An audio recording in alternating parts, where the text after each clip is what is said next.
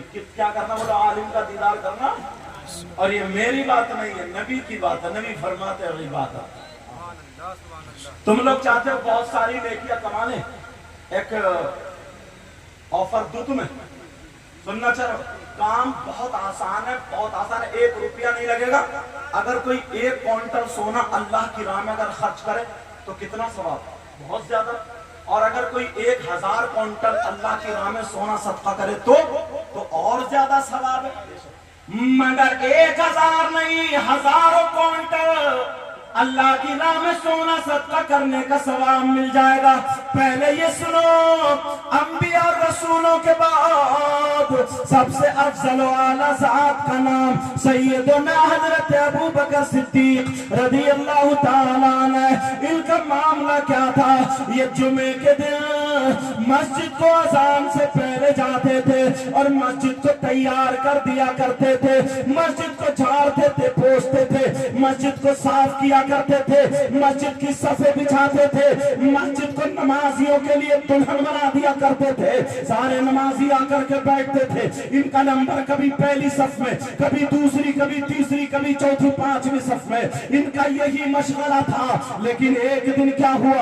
ایک صحابی نے آقا کی بارگاہ میں عرض کیا، کہا آقا ذرا اتنا بتا دے. سوئے آقا ذرا اتنا بتا دے، ابو بکر ایسا کیوں کرتے ہیں؟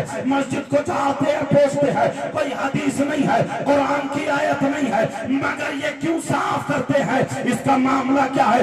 ابو بکر صدیق کے ذہن میں کیا چل رہا ہے؟ تو قیامت تک کے مسلمانوں کے لیے نبی نے بیان فرما دیا، چاہے وہ کہیں کا بھی ہو، لیکن تم سنو. نبی بیان فرماتے ہیں، جمعے کا دن ہے، منبر شریف پر کھڑے ہو کر کے آمنہ کے لال بیان فرماتے ہیں، اگر کوئی مومن بندہ جمعے کے دن مسجد کو جھاڑے گا، پوچھے گا، صاف کرے گا، صاف کرنے کے بعد ایک مٹھی کوڑا نکال کر کے اگر یہ باہر پھینک دے گا تو نبی فرماتے ہیں اسے اتنا ثواب ملے گا جتنا احد پہاڑ کی برابر سونا صدقہ کرنے کا ثواب ملتا ہے. یاد رکھو، پوری دنیا غلط ہو سکتی ہے مگر نبی کا فرمان غلط نہیں. نعرہ تکبیر، نعرہ رسالت. ماشاءاللہ، واہ واہ واہ. کبھی تم نے ان نوجوانوں کو بتایا کہ بیٹا یہ ہماری قوم کے نوجوان ہیں، انہیں تیار کرنا چاہیے کہ بیٹا اذان سے آدھا گھنٹہ پہلے جا کے مسجد کو جھاڑ پوچھ کے صاف کر دے. پوری دنیا غلط ہو سکتی ہے مگر نبی کا فرمان غلط نہیں ہو سکتا. پیر کا بھی فرمان غلط ہو سکتا، میرا بھی، تمہارا بھی، مگر آقا کا فرمان غلط. جا کر کے مسجد کو جھاڑ دے، پوچھ دے، صاف کر دے، مسجدوں کے نمازیوں کے لیے مسجد کو تیار کر دے، مگر ایک بھی نہیں. حالات تو یہ اگر کوئی صدر بن گیا، کوئی سیکریٹری بن گیا تو معلوم ہے کیا ہوتا. جمعے کے دن اگر جا کے دیکھے کہیں جالا لگا تو کمر پہ ہاتھ رکھ کے کہتا امام صاحب کیا تمہیں یہ جالا نہیں دکھ رہا؟ یا تو مدرسے کے بچے صاف کریں گے یا مسجد صاحب یا امام صاحب. تم صدر ہو گئے، سیکریٹری ہو گئے، تمہارا مرتبہ صدیق اکبر سے زیادہ ہو گیا کیا؟ عثمان غنی سے زیادہ ہو گیا، مولا علی سے زیادہ ہو گیا، حسن حسین سے زیادہ ہو گیا، غوث پاک سے زیادہ ہو گیا، غریب نواز سے زیادہ ہو گیا؟ ارے مرتبہ تو اونچا مسجد میں جھاڑو لگانے سے ہی ہوتا ہے. جھاڑو لگانے سے، مسجد میں جھاڑو لگاؤ گے، جتنا مسجد کو صاف کرو گے اتنا اللہ تعالیٰ تمہارے دلوں کو صاف کر دے. لیکن اب میں تمہاری طرف آنا چاہ رہا ہوں. ایک حدیث ایسی پڑھوں گا کہ کلیجہ منہ کو آ جائے گا. پہلے یہ حدیث میرے نبی سن لینا ذرا توجہ سے. ایک ایک بات پوائنٹ اٹھاؤں اور آپ تک پہنچنے کی کوشش کروں. اچھا میری بولی سمجھ میں آ رہی ہے آپ کو؟ میں بہت زیادہ تیز تو نہیں بول رہا ہوں، سب کی سمجھ میں آ رہی؟ اگر آ رہی ہے تو الحمدللہ بولو تاکہ سلام ملے. ٹھیک ہے، اللہ آپ کو سلامت رکھے. ایک مرتبہ نا لوگ جن کے گھر میں لڑکیاں ہوتی تھی نا، لڑکیاں، تو لوگ اپنے آپ کو کمتری کا شکار ہو جاتے تھے اور حقیر سمجھتے تھے. جیسے آج بھی اگر جس کے گھر میں 4-5 بیٹیاں ہوں اس کے باپ کو نیند نہیں آتی ہے کہ میں شادی کیسے کروں. بولو ہے کہ نہیں؟ مگر میرے نبی نے صحابہ کے درمیان بیان فرمایا، میرے جانثارو چاہنے والوں، پریشان مت تو لڑکیوں کو برا مت سمجھو، اگر جس کے گھر میں 3 بیٹیاں ہوں اور وہ ان کی صحیح پرورش کر دے تو وہ جنت کا حقدار۔ 3 بیٹیوں کی وجہ سے جنت۔ اب پھر ایک صحابی کھڑے ہوئے، آقا اگر جس کی 2 ہوں تو؟ نبی نے فرمایا ان کی بھی صحیح پرورش کر دے تب بھی جنت کا حقدار۔ ایک صحابی کھڑے ہوئے، آقا اگر جس کی 1 ہو تو؟ نبی نے فرمایا صحیح پرورش کر دے تو وہ بھی جنت کا حقدار۔ اب یہ بتانا یہ تھا بیٹیوں کی وجہ سے کہاں جا رہے ہو؟ بولو جنت۔ جنت کا حقدار بن رہا، مگر کب؟ جبکہ بیٹیوں کی صحیح پرورش کرے تب، بیٹیوں کی پرورش صحیح ہو تب جنت کا حقدار۔ یہ حدیث ہو گئی، مگر دوسری حدیث سنو، نبی فرماتے ثلاثہ لا يدخلون الجنہ العاقل والدی والدیوس ورجلۃ النساء۔ نبی فرماتے ہیں 3 لوگ جنت میں نہیں جا سکتے، ایک تو ماں باپ کا نافرمان جنت میں نہیں جا سکتا، دوسرا دیوس جنت میں نہیں جا سکتا۔ یہ بھی سنو، اگر نبی جس کو جنت سے روک دے تو کوئی پیر جنت میں نہیں لے جا سکتا، اگر نبی جس کو جنت سے روک دے کوئی مفتی جنت میں نہیں لے جا سکتا، اگر نبی جس کو جنت سے روک دے کوئی مولانا مقرر جنت میں نہیں لے جا سکتا، کوئی ناظم جنت میں نہیں لے جا سکتا، کوئی شاعر جنت میں نہیں لے جا سکتا، اگر نبی جس کو روک دے تو کوئی مائی کا لال، میں تو یہ کہتا ہوں اس کی نمازیں بھی جنت میں نہیں لے جا سکتی، اگر نبی منع کر دے تو روزے زکات بھی جنت میں نہیں لے جا سکتے۔ نبی فرماتے ہیں دیوس جنت میں نہیں جا سکتا۔ اب ذرا سنو، تم سوچ رہے ہوگے یہ دیوس کہاں کا رہنے والا ہے، یہ کون رہنے والا، کس کے بارے میں نبی فرماتے؟ ارے دیوس کون ہے؟ دیوس وہ ماں باپ ہے جن کی بیٹیاں آوارہ گھوم رہی ہے، دیوس وہ ماں باپ ہے جن کی بیٹیاں بے پردہ گھوم رہی ہے، دیوس وہ ماں باپ ہے جن کی بیٹیاں دوسرے لڑکوں سے موبائلوں پہ چیٹنگ اور سیٹنگ کر رہی ہے، دیوس وہ ماں باپ ہے جن کی بیٹیاں بے پردہ گھوم رہی ہے۔ ابھی میں نکل کے آیا، کئی لڑکیاں بھی میلے میں گھوم رہی ہے، میلے ٹھیلوں دکان میں گھوم رہی ہے، ان کے ماں باپ سے پوچھو اگر کہیں میلہ ہو لڑکیاں میک اپ کر کے جا رہی ہے، اگر کہیں جلسہ ہو اس میں بھی جا رہی ہے، اگر کہیں عرس ہو اس میں بھی لڑکی لڑکے اتنے جلسے میں نہیں بیٹھتے ہیں جتنے میلوں ٹیلوں میں گھومتے۔ میں اس باپ سے پوچھنا چاہتا ہوں، کیا کبھی تم نے سوچا؟ نبی فرماتے ہیں اگر جس کی بیٹیاں آوارہ گھوم رہی ہو، جس کی بیٹیاں بے پردہ گھوم رہی ہو، جس کی بیٹیاں فیشنیلے کپڑے پہن رہی ہو، جس کی بیٹیاں موبائل پہ دوسرے لڑکوں سے باتیں کر رہی ہو، وہ ماں باپ دیوس ہے۔ اس کے چالو چلن پہناوے سے رہن سہن سے ماں باپ راضی ہے تو وہ ماں باپ دیوس ہے، دیوس ہے، دیوس ہے۔ اور نبی فرماتے دیوس جنت میں نہیں جا سکتا۔ اب کتنی نمازیں پڑھو، کتنے روزے رکھو، کتنی زکات دو، اگر جس کی بیٹیاں آوارہ گھوم رہی ہے وہ دیوس ہے، وہ ماں باپ جنت میں ہرگز نہیں جائے۔ ارے کیا پیغام ہوئے؟ واہ واہ واہ واہ واہ، نعرہ تکبیر، زور سے بولے، نعرے کا جواب دے، نعرہ رسالت، پیغام اسلام۔ میں ہر بات یاد و حدیث پہ لاؤں گا یا قرآن شریف پہ۔ توجہ رکھنا، آج کلیجہ پھٹ جاتا۔ تمہارے یہاں شادی ہو، دیکھ لو اگر 50 لڑکیاں ہو تو ایک بھی ڈھنگ کے کپڑے نہیں پہنے ہوگی، وہ جس کا وہ کھڑا ہوگا کھونٹا، وہ بال کسی کا آگے کو، کسی کے پیچھے کو، کسی چٹیا، دوپٹہ یہاں ہوگا، اپنے جسم کی نمائش کرتی ہوئی گھومتی ہوں گی۔ اس ابا سے پوچھو آنکھوں میں چربی آ گئی ہے کیا؟ اس باپ سے پوچھو۔ حضرت ابھی محرم شریف نکلے، کلیجہ پھٹتا۔ 10 تاریخ کو معلوم ہے کیا ہوتا؟ تمہارے یہاں بھی کربلا ہوگی ہے کہ نہیں؟ اس میں میلہ بھی لگتا ہوں، معلوم ہے آپ کو 10 تاریخ میں کیا ہوا تھا؟ سیدہ فاطمہ کے پوتے پوتیاں کربلا میں اتنا ظلم ان پہ ڈھایا گیا، امام حسین کے بچوں کو شہید کیا گیا، 6 مہینے کے بیٹے علی اصغر ان کو شہید کیا گیا۔ ہم اتنی نسلوں کے بعد سید ہیں، امام موسیٰ کاظم کی اولاد میں سے یہ فقیر ہے، اتنی نسلوں کے بعد سید ہیں، علماء ہمارے ہاتھ چوم رہے تو وہ تو ڈائریکٹ حسین پاک کے بیٹے، امام حسن کے بیٹے حضرت قاسم، ان کی لاش پہ گھوڑے دوڑا دیے گئے۔ سیدہ زینب کے 2 بیٹے اون محمد چھوٹے چھوٹے تھے، ان کو ٹکڑے ٹکڑے کر دیا گیا۔ کربلا کے میدان میں حسین کی سگی بیٹی جن کا نام حضرت سکینہ، اردو میں عربی میں سکینہ آتا ہے، ان کے منہ پہ ظالم نے اتنی زور سے تماچا مارا، چیخ نکل گئی تھی، زمین کانپ گئی، آسمان لرز گیا۔ یہ ان لوگوں نے کیا ہوا تھا 10 محرم کو؟ سید زادیوں کے ہاتھ باندھ دیے گئے، خیموں میں آگ لگا دی۔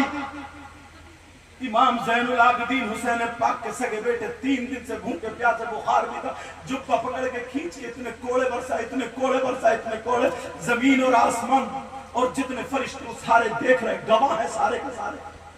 10 محرم کو کیا ہوا تھا؟ اور تمہارے یہاں 10 محرم کو کیا ہوتا؟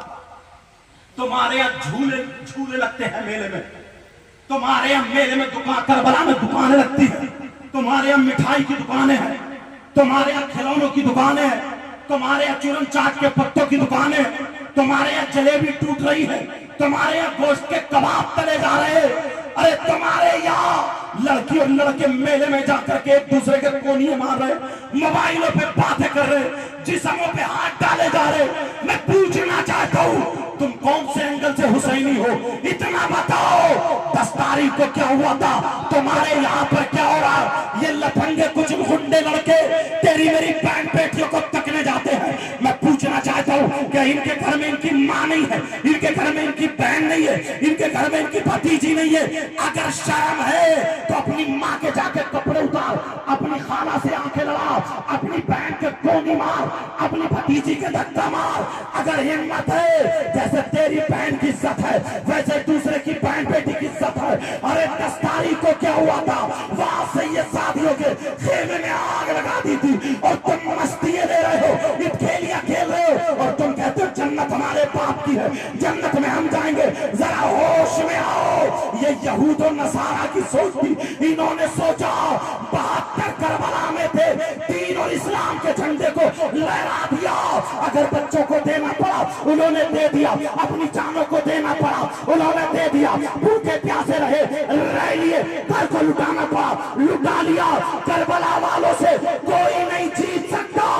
یہودیوں نے اور نصرانیوں نے یہ مشن اٹھایا مسلمانوں کو کربلا والوں کے راستے سے ہٹا دو۔ ارے آج تو 72 ہے، جب یہ 72 لاکھ ہوں گے تو گھر گھر میں اسلامی جھنڈا لہرا جائے گا۔ اور مسلمانوں تمہیں پتہ بھی نہیں چلا، تمہیں ڈھول میں لگا دیا، تمہیں تاشا میں لگا دیا، تمہیں کھیل کود میں لگا دیا، تمہیں موبائل میں لگا دیا، تمہیں دوسروں کی بہن بیٹیوں کے ٹکنے میں لگا دیا، تمہیں لڑائی جھگڑوں میں لگا دیا، پولیس کیس میں لگا دیا، تمہیں غرور تکبر گھمنڈ میں لگا دیا، تمہیں یہ بتا دیا یہی اسلام ہے۔ کان کھول کے سنو، وہ حسینی نہیں ہو سکتا۔ ارے حسینی وہ ہے اگر کھائے تو اس کے کھانے کی ادا بولے نبی نبی، اس کے پینے کی ادا بولے نبی نبی، اس کے چلنے کی ادا بولے نبی نبی، اس کے سونے کی ادا بولے نبی نبی، اس کی ہر ہر دھڑکن بولے نبی نبی۔ دنیا کہے کہ جب غلام ایسا ہے تو پھر نبیوں کا امام کیسا؟ نعرہ تکبیر، نعرہ رسالت۔ یا رسول اللہ، جاگو جاگو، بہت کھیل لیے ہو تم، بہت کود لیے ہو تم، بہت ناچ لیے ہو تم۔ ان علماء سے پوچھو، اللہ یہ باپ اتنا سیدھا باپ ہے، یہ ساری قمیض باپ کی، کیونکہ جوان بیٹی بغیر شادی شدہ بیٹی کماری بیٹی تجھے موبائل دینے کی کیا ضرورت ہے؟ بول، بیٹی کو موبائل کیوں دیا؟ کس لیے دیا؟ اس لیے دیا کہ لے بیٹی بات کرتی رہی ہے، کس سے بات کرے گی، کس سے چیٹنگ کرے گی؟ 3 روٹی کھاتے اور 1.5 کی عقل رکھو۔ کسی کی بیٹی ایسی ہے جو فیکٹری چل رہی ہے، جس کا کارخانہ چل رہا ہے، ٹرینیں چل رہی ہیں، بسیں چل رہی ہیں، ہوائی جہاز چل رہے ہیں، کیا چل رہا ہے؟ کیوں دیا بیٹی کو موبائل؟ کچھ باتیں مائک پہ بولنے کی نہیں ہوتی۔ کتنی لڑکیاں غیر مسلم لڑکوں سے ٹچ ہو کے چلی گئی۔ خوش کسی اور یہ علماء جو باہر نکل مدراس چنئی وغیرہ جاتے ہیں، ان لوگوں کو پتا ہوگا، تم تو گھر میں رہ رہے ہیں۔ ان علماء سے پوچھو کتنی محنتیں کرنی پڑ، کتنی لڑکیاں مسلمان تھی، دھرم چینج، دھرم پرورت ختم، خلاص۔ تمہیں کیا پتا؟ یہ باپ بیٹی کو موبائل کیوں دیا ہے مجھے بتاؤ۔